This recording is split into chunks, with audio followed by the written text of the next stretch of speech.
Welcome to Hannity. We are following several major breaking news stories. The Deputy Attorney General, Rod Rosenstein, is totally grilled today on Capitol Hill over the rampant political bias at the DOJ, the FBI, and on Special Counsel Robert Mueller's team. Now, this comes after Fox News obtained those anti-Trump, pro-Hillary Clinton text messages between the FBI agent Peter Strzok, his FBI lawyer girlfriend, both work for Mueller, Lisa Page. We have all the glorious Trump hate you can handle tonight. And Fusion GPS, the firm behind the Clinton bought and paid for fake Russian dossier. Well, guess what? They admit the wife of a recently demoted DOJ official worked at the company on Trump opposition research.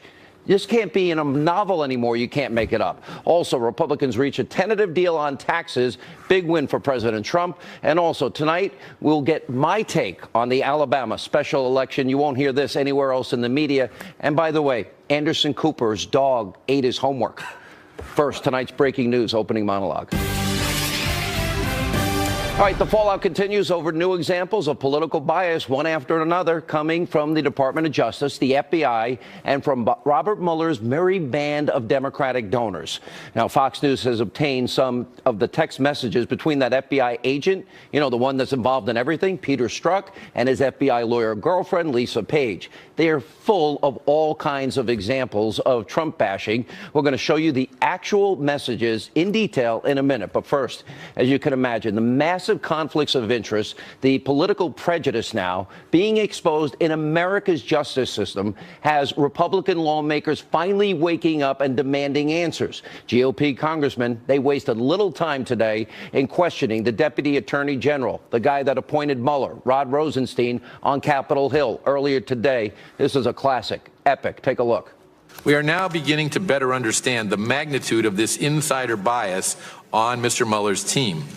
First, we have FBI agent Peter Strzok and FBI lawyer Lisa Page exchanging communications showing extreme bias against President Trump. What happens when people who are supposed to cure the conflict of interest have even greater conflicts of interest than those they replace? That's not a rhetorical question. You nor I nor anyone else would ever sit Peter Strzok on a jury. We wouldn't have him objectively, dispassionately investigate anything, knowing what we know now. Why didn't we know it ahead of time? My question to you is, how with a straight face can you say that this group of Democrat partisans are unbiased and will give President Trump a fair shake? This is unbelievable.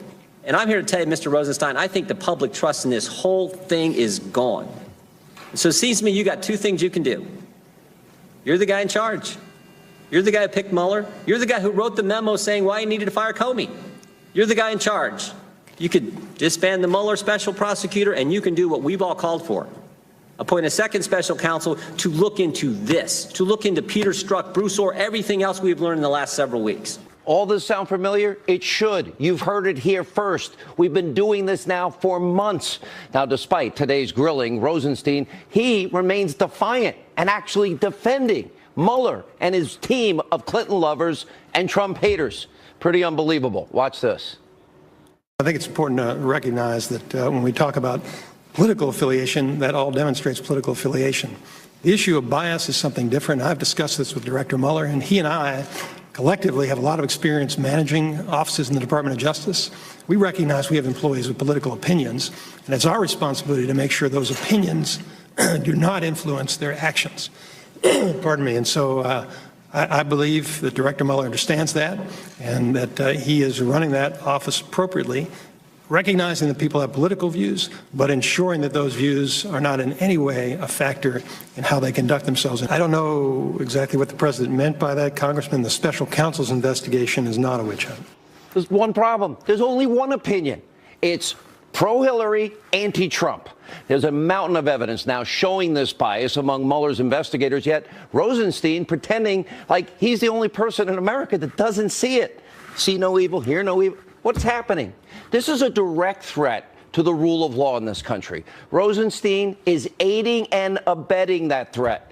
Now, if he had any sort of moral compass, he would shut down Mueller's corrupt witch hunt immediately. Why he doesn't see it? is beyond anything I could ever think about. Now, as for Mueller's team of corrupt and biased Democratic donors, here's a quick overview of what we know about them. They have given piles of cash, over 50 grand in total, to Democrats, including Barack Obama and Hillary Clinton. By the way, only one of them donated to a Republican. None of them gave any money to Donald Trump, and that's just the start of it.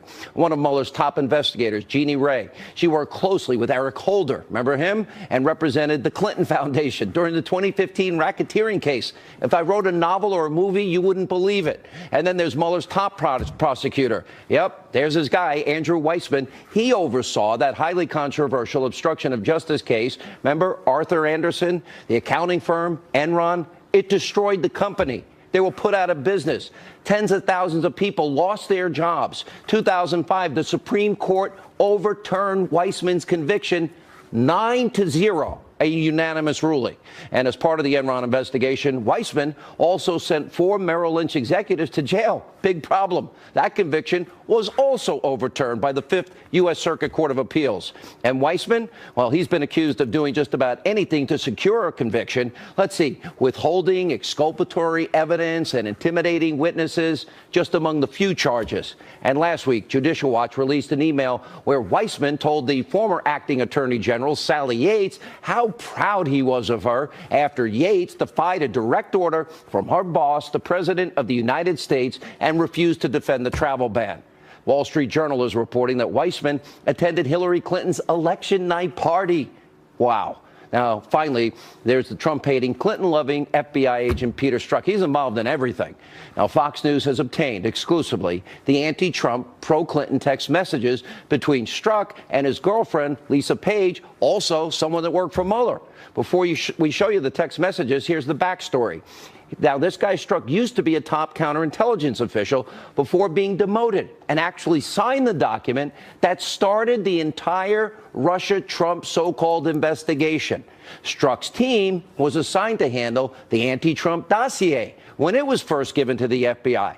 Now, get this. He also oversaw the interview of former National Security Advisor Lieutenant General Michael Flynn, and he played a major role in the Clinton email investigation, sat in on Hillary's FBI interview, was also at the interviews of Clinton's top aides, Uma Abedin, Cheryl Mills, and this is the most egregious piece of information we have about Strzok. He's the guy. He's the one that changed. Remember the exoneration before investigation, James Comey? Well, it was James Comey and Peter Strzok. He changed the terminology from grossly negligent to extreme carelessness, which took and let Hillary off the hook in that particular case. Now, think about it. The fix was in. And Strzok is at the center of just about everything. This is the backstory. And that's why these text messages are so disturbing. Let's start. Let's look at this exchange. The date, March 4th, 2016. Page, the girlfriend, writes, God, Trump is a loathsome human. Strzok responds, yet he may win, and good for Hillary.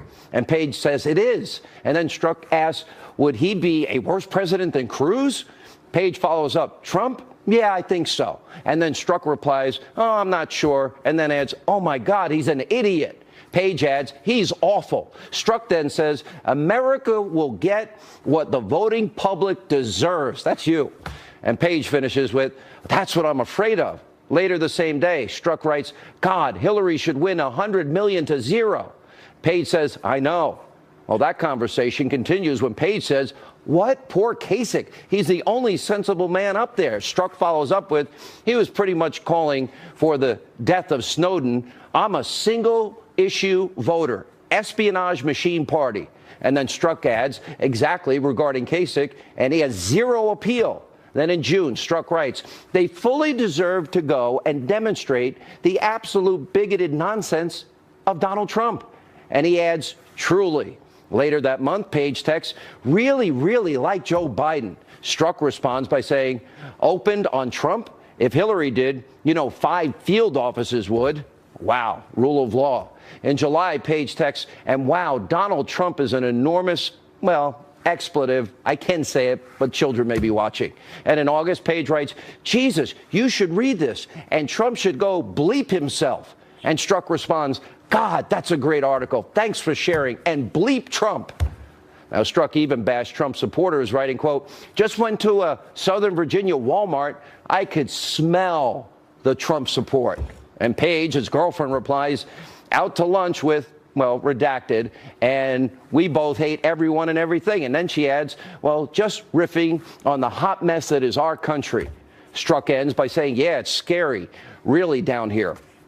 Now, in October, Strzok sends this message: "I am riled up. Trump is a bleeping idiot, is unable to provide a coherent answer." Strzok later texts, "I can't pull away. What the blank happened to our country?" And this particular message, pay close attention to. It's getting attention from other people as well. It's raising all kinds of important questions that we need answers to. Now, in August of 2016, Strzok texted, "I want to believe the path you threw out for consideration in Andy's office, that there's no way he gets elected," meaning Trump. "But I'm afraid we can't take that risk. It's like an insurance policy in the unlikely event you die before you're 40. Now, Fox News, we haven't confirmed that Andy, well, that text would be Deputy FBI Director Andrew McCabe. And remember, McCabe's wife took $700,000 in donations from Democrats during a 2015 Virginia State Senate run. By the way, Terry McAuliffe up to his eyeballs there. There's also this text exchange. We edited out the middle part, which was a web link. Paige writes, "And maybe you meant to stay where you are because you're meant to protect the country from that menace." And Strzok says, "Thanks. It's absolutely true that we're both very fortunate. And of course, I'll try and approach it that way. I just know it will be tough at times. I can protect our country at many levels. Not sure if that helps." What is the insurance policy? And why is Andy, who we think is Andrew McCabe, the deputy FBI director, why is he involved in this? Interestingly, the Wall Street Journal reporting that the meeting with McCabe took place just as the FBI launched its counterintelligence probe into possible Trump-Russia connections. You can't write a novel like this. Now, the Journal also notes that July is when Christopher Steele briefed the FBI about the fake news dossier. And here's another huge question. How were these text messages discovered? And after reading all those messages, how can Rod Rosenstein honestly go before Congress today and conclude that special counsel is fair and unbiased? And then there's this new information, Fusion GPS. They have confirmed that Nellie Ohr, the wife of the recently demoted DOJ official Bruce Ohr, did in fact work for Fusion GPS. And Fusion GPS also confirmed that Nellie Ohr worked on Trump opposition research. And we found out last week that Bruce Ohr met with the former British spy that paid for the Russian lies to influence the election, that Steele is the person who put together the fake news anti-Trump Russian dossier with phony information. Well, we know Bruce Ohr also met with Glenn Simpson. He's the co-founder of Fusion GPS after the election. And guess what? Ohr's office was only 4 doors down from Rosenstein's. Wow. Everything that we've just explained shows that there are inexcusable conflicts of interest, that there are clear abusive biases at the DOJ and the FBI and Robert Mueller's team. Now, to be clear, this has nothing to do with rank and file, hardworking law enforcement agents. This is about the select few people at the top that think that they're above the law, that think that they know better than you. So we have to ask tonight, what in God's name is Robert Mueller doing? It's one giant, huge, massive web of corruption, and it's all aimed at taking down a duly elected president of the United States. What he is doing is immoral, it is unethical, and probably at some point we're going to find real illegal activity. Joining us now, former Deputy Assistant to the President, Fox News National Security Strategist Sebastian Gorka, Florida Attorney General Pam Bondi. Pam, thoughts? Oh, Sean, it's like you said, if we were watching this on a movie, I don't think anyone would believe it, how unreal it is and what you've uncovered, what Fox has uncovered. First of all of these people need to be wiped off the case. They need to start over. There's no question about that. And I will say this every time. There are so many great men and women in our federal government, just like you said. But this has really gotten out of control. I think Ron DeSantis asked some great questions today. Trey Gowdy was great. And Rod Rosenstein sat there and answered him. And Rod said something, and I know Rod. Let me tell you, I know Rod. I've dealt with Rod, and I have only had completely ethical dealings with Rod. And that's my hope right here. He said something. It is their responsibility to be sure influence do not. Pam, what else do we need? What Opinions else do don't we influence need? their actions. Action. Well, what we need now is to get all of these other people off the case. And from hearing him today, I think he's ethical. I think all these people need to be removed. They're not. Pam, if you take Strzok and he Page, said he thinks Mueller's doing a good job. I think we need to hold on, though, Sean, and see what happens. I'm not defending Mueller. I'm not defending Rosenstein right now. But what I'm saying is, given everything that you've exposed, giving the hard-hitting questions today that he got at Congress, let's see what happens now. Let's see. All of these people need to be wiped out. There are plenty of good people out there who can handle a case, who have no influence. They haven't given to either party. And as you said, 8 out of the 16 people have not only donated to Democrats, but they have been very active in the anti-Trump movement. They all need to be gone. Gorka. Frankly, if they're if they're talking about Andrew McCabe, there could be some criminal issues involved here too. Very strong criminal issues. How do we interpret, Dr. Gorka, the insurance policy that they discussed with who we think is Andrew McCabe? Is the insurance policy, when you look at the timeline, that we'll just go after Trump and we'll manufacture Trump-Russian collusion, and that'll be the means to take out a duly elected president if we need to, because we're smarter than everybody else that voted for Donald Trump? Sean, I'm not going to interpret, hypothesize, or parse what individual words in these text messages mean. We have enough evidence already. And I have to disagree with Pam. It's not about replacing individuals. It's about dissolving this team. It is. We now know this team, Mueller's team, is manned by members of Hillary's so-called resistance movement. There's a reason that Lady Justice is blindfolded. In this case, she's taken her blindfold off. She's partisan, and she's using that sword to attack the president. And one crucial point: where is Peter Strzok today? The second these text messages came out, Director Wray should have gone up to Peter Strzok, taken his gun, taken his badge, and fired him from law enforcement. He is now in the HR department of the Bureau. Think about what you can do at the HR department. Is he there massaging documents? Is he hiding the political identities of other people investigating the president? This isn't political bias. This is corruption at the highest level of law enforcement. How can he look at the team of Clinton lovers, Trump haters that have been assembled, the unethical, proven behavior of Andrew Weissman? How could he look at this team that he has put together, and then we hear, I want to believe the path you threw out for consideration in Andy's office, that there's no way Trump gets elected. But I'm afraid we can't take that risk. It's like an insurance policy in case you die before you're 40. I can't interpret that as any other way than deep state, powerful operatives scheming, plotting, and planning to undermine an election. Tell me where I'm wrong, Pam Bondi.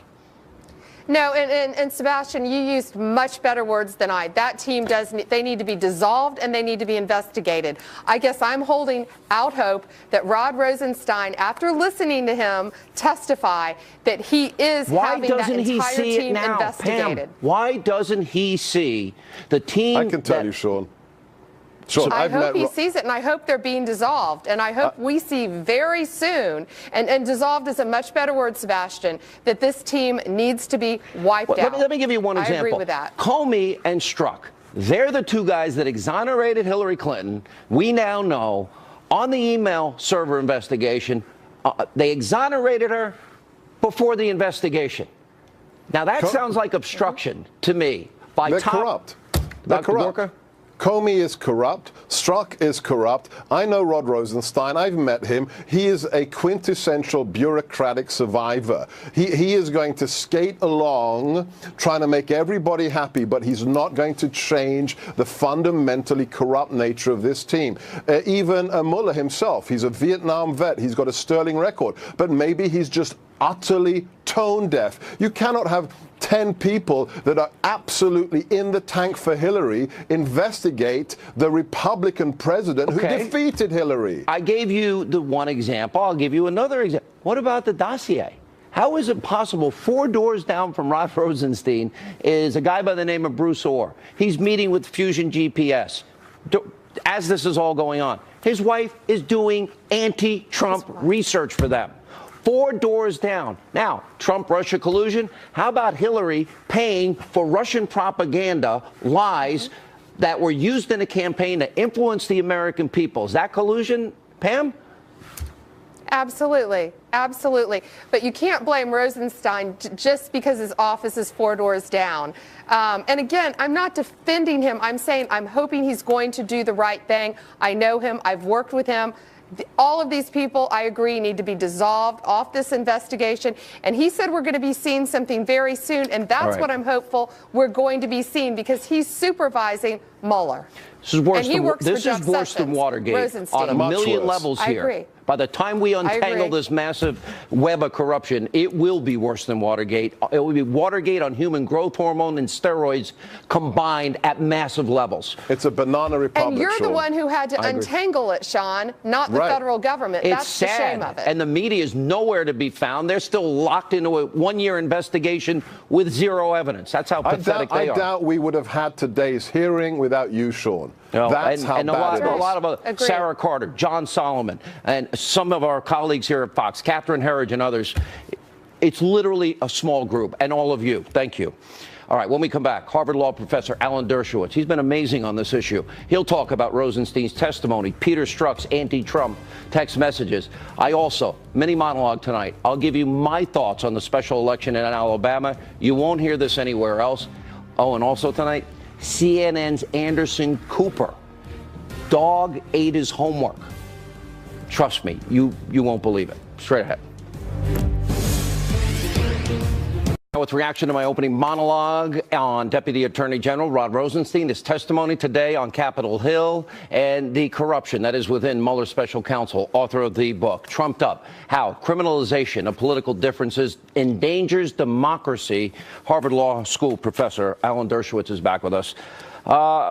First, Professor, let me get your reaction to the hearing, and more particularly to this email exchange, and the depth in terms of this one guy, Strzok, taps into almost everything we have discussed for a year. Does the FBI not have any other employees? Because it seems like he's it. Well, first of all, I want to wish everybody a happy Hanukkah, and in 12 days, a Merry Christmas. Day 2 today. Yes, sir. And let me give you some legal context to this, I think. This is a terrible problem. It's a very serious problem. It's a problem not only of perception of bias, but the reality of bias here. And so any defendant who gets indicted by the Mueller group is going to be able to challenge their indictment in court. And here's the way Mueller is going to defend it. He's going to say, look, our statutes prohibit me from considering political affiliation in hiring people. I just hired the best people. They all happen to be Democrats who supported Clinton. The response to that is going to be, well, maybe not political affiliation, but bias within a political affiliation. These folks who wrote these emails, they should have been sensible enough to recuse themselves immediately. They have a strong bias, just like Justice Ruth Bader Ginsburg has expressed a very strong bias against President Trump, and I hope she will recuse herself in any case involving the president directly. So should there be a special counsel appointed? No, because I don't see evidence of crimes. But I think what Mueller should do is appoint an ethics consultant, somebody like a former Attorney General, Mike Mukasey, a former head of the FBI, Louis Freeh, to come in and do a complete evaluation of everybody on his staff. Look at every email. Isn't that pathetic that he needs it? To me, this is so transparent, the team that he's put together. You know Andrew Weissman. You've been you know this guy. He didn't belong on that team. You know, how many overturns are there? 9-0. You've argued before the Supreme Court. Yep.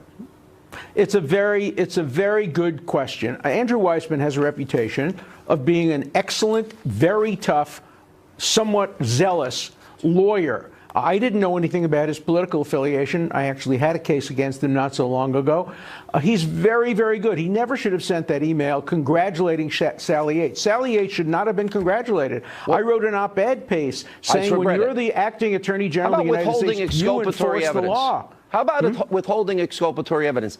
How about in other cases what could only be deemed as beyond aggressive tactics to get convictions? I agree with you. As a civil liberties lawyer, I am appalled when prosecutors withhold exculpatory evidence, whether they're Democrats or Republicans. We have to defend the civil liberties of all Americans, starting with the president. And there are so many partisans out there who say, all right, we're civil libertarians, but we got to get rid of this president, so let civil liberties be put aside. And that's what some of these emails suggest, that they were prepared to do anything to get rid of this president, and that's a bias. What about this one particular text message? And we only have less than 400. There are over 10,000.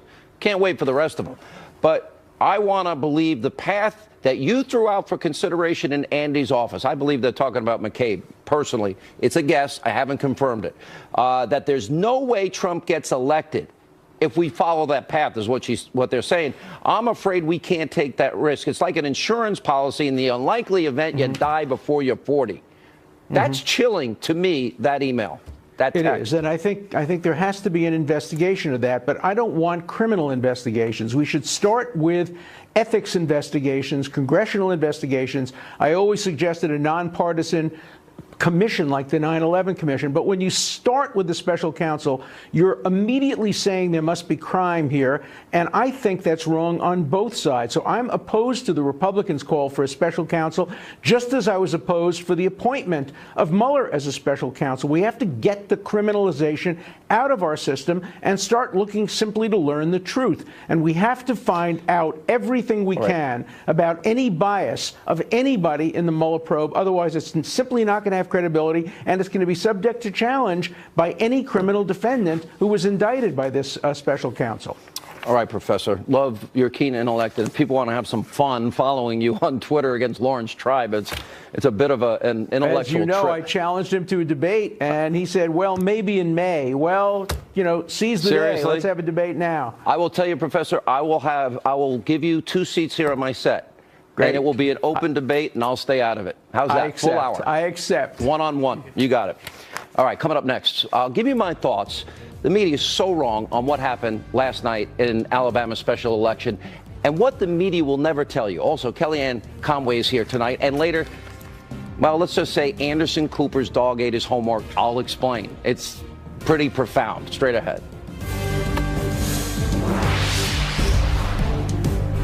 Roy Moore in that Alabama special election. Now, the media doesn't really want you to understand what happened in that state, but I will tell you because it is so obvious if you know what's really going on. That's tonight's mini monologue.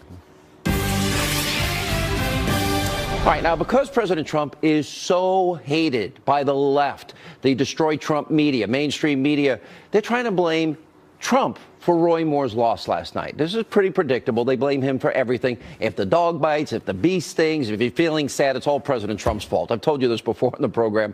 Now, look, I've lived in Alabama. I had a great number of years there.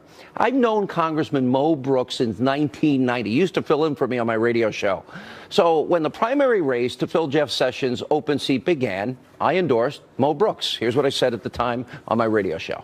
There is a primary next Tuesday in the state of Alabama, and Mo Brooks, I've known for 27 years. I've endorsed him in his candidacy. Now he's a member of the Freedom Caucus. I proudly support him. Now, Mo Brooks was on the ballot yesterday. I promise you, he would have won the election by 20 points easily. Now, I'm going to be very blunt. It wasn't Trump. Mitch McConnell and the D.C. establishment inserted themselves into this race. They never wanted Mo Brooks to be the next senator from Alabama. They looked at Mo Brooks as another Ted Cruz, a conservative voice that would fight the D.C. swamp, be against the establishment. So what did Mitch and company do? They poured in millions and millions of dollars to support the establishment candidate, Luther Strange, by the way, who has his own little ethical issues in how he got appointed. I'll save that for another night. It had a huge impact on the race. Mo Brooks ended up coming in third, didn't qualify for the runoff primary election. Now, the people of Alabama, they weren't exactly happy with the establishment and McConnell's interference. So when it came down to a simple choice between an ethically challenged, in my view, Luther Strange versus Roy Moore, well, the people of Alabama voted for the anti-establishment candidate. All right, now Roy Moore, he's always been controversial. Extremely polarizing figure in Alabama politics. Here's the example. Back in 2012, in Alabama, Roy Moore, he won the race for Chief Justice on the Alabama Supreme Court. He only won 52% of the vote. And that was before, like in this case, all of these accusations of misconduct were leveled against Judge Moore. So it is not surprising that last night Alabama elected a Democrat to the U.S. Senate for the first time in over 20 years, I think since Heflin was last senator there. So the morning after, when I look at who's to blame for this embarrassing loss, it is not President Trump. You know, that's the lazy, knee-jerk, mainstream media, simplistic explanation. Roy Moore, yeah, in ways he has himself to blame. In many ways. Ran a terrible campaign, was not even out on the campaign trail a lot in the last week, and he had to deal with all of those allegations. And you might remember, when I interviewed Roy Moore, when the accusations first surfaced, I made it clear at the time I was shocked by some of his answers. We called him out on that. And I figured, honestly, at that point, he said he didn't know the woman claimed he wrote in the yearbook, and I claimed at that point, forensics would decide this race. They would tell if he's telling the truth or not. I interviewed a handwriting analysis expert, 42 years experience, who told me with 100% certainty he could prove, if he had Roy Moore's writings at the time and compared it to the yearbook, that he would tell if it was Roy Moore's handwriting. He would also be able to tell if, in fact, the ink was new or the ink was old. To this day, I have no idea why the analysis didn't happen. The people of Alabama deserve that. But the campaign was botched from the get-go. And in 2 years, well, the good news is the people of Alabama will get another chance to make their voices heard. I assume they'll have better candidates. I would say off the top of my head, Mo Brooks would be the best one. And by the way, we wish him well. He announced he had prostate cancer today, but in a very curable position. But as I said earlier, the media, they're making this Democratic victory out to be a major repudiation of Donald Trump. Just look at the over-the-top coverage from last night alone. Watch this. If you're in the Jones campaign, a little while ago you were biting your nails, now you're starting to think, okay, this math could work for us, and we'll see. And one of the things I'm going to check when the panel gets on the board here, again, 72% Jefferson County, we're keeping that margin over there. They're getting excited across the room there, Wolf. That tends to happen on election nights. Look at this. Wow, look at this. All of a sudden, Doug Jones is taking the... Hale County just came in. Take a look, which puts him back in the lead. We witnessed a race, an outcome that many people thought was impossible. We witnessed an outcome that is an earthquake in a lot of ways. I think we will look back on this as part of a continuum and a very, very significant night, not just for the Democratic Party, but for this country. Eugene, thank you. As always, you just put things into relief and context. Abandon a candidate or abandon their convictions. Okay. Please don't do this. It really annoys me. You know, I really don't interrupt you. And you do this completely. I'm so through with your mansplaining, and you're smirking and you're laughing. I'm not in the mood for this day. Make a point. Oh, happy day. I've made my point. Okay, good. Well, this is my point. That's a little bit different than how they reacted back in November 8th, 2016. Oh, when President Trump won. Remember this. America is crying tonight. I'm not sure how much of America, but a very, very significant portion, and I mean literally crying. Yeah. This is a sadness. It is a mourning moment for those people, and it is a moment filled with fear. Filled with fear. Our country is about to face some serious crises, and so, I mean, buckle up. Your country needs you. It's a pretty extraordinary thing to say. If you have a son in the Marine Corps and that you don't trust the commander-in-chief. The people in the military defend the Constitution. This was a white lash. This was a white lash against a changing country. It was a white lash against a black president in part.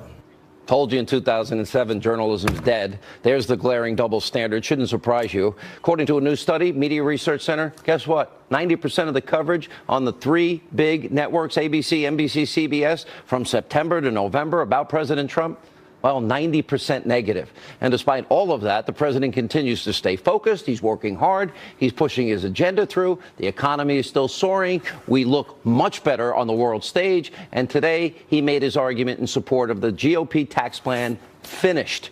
Many Americans will be getting money back, thank God. Joining us now with reaction, counselor to the president, Kellyanne Conway. You know, the president, I think you saw the show because you made fun of me privately, and I was doing all of Trump's accomplishments. Ding, ding, ding, ding, ding. I know the media doesn't cover that. All the regulations he got done. This is now a corporate tax cut that's massive, middle-class tax cut, repatriation. This is a big deal. And energy independence. Millions of jobs will be created on an already growing and recovering economy. Today was truly one of the most exciting days since we've been there this year. And you can see it. You can feel it. The president was very excited to host 5 families, Sean, all of whom accepted his invitation to go up to the podium in front of live TV cameras and tell their stories unscripted. They've thought long and hard about what they would do with extra money in their pockets. There's been like a one-way ticket for everybody's money going from their wallet to Washington, and this president is stopping that. He's stopping the bleeding. And you heard these families say some would invest it in their children's education, some are going to invest it in home renovations. Another family from Washington State said they would give it to folks who were in need, give some charitable contributions in their community. But the point is the expectation, the anticipation alone of reducing that corporate rate, making us more competitive, bringing those jobs back from overseas, a centerpiece of President Trump's economic pledge to this nation. Just the anticipation of it has meant 17-year high in consumer confidence. Yesterday, we saw the NFIB and other small business groups like the Small Business Entrepreneurship Council, they're all coming out with their measurements. They've never seen anything like it.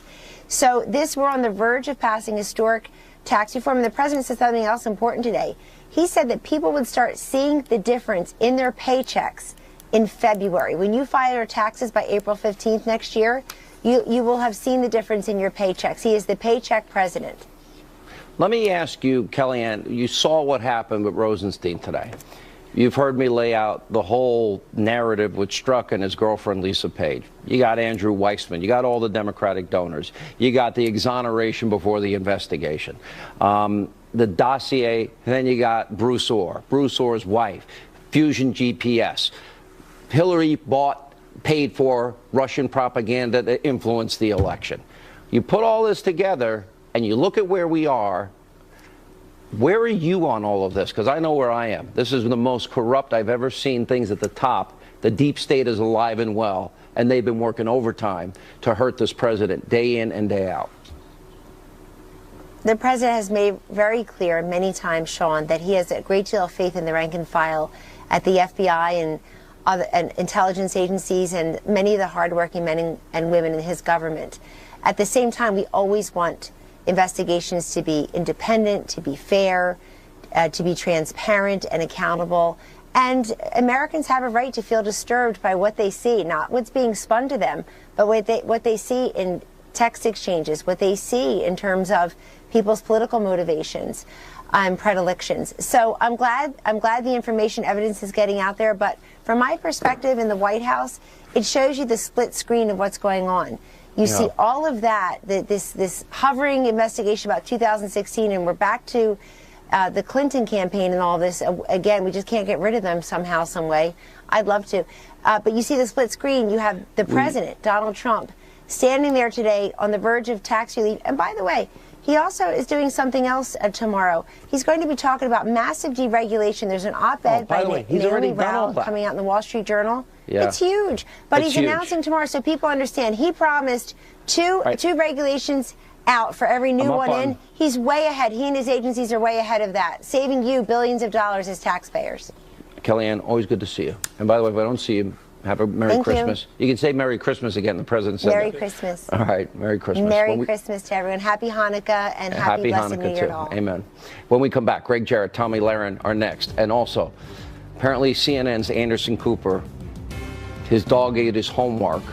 You can't make this stuff up, but we'll let you decide. Straight ahead.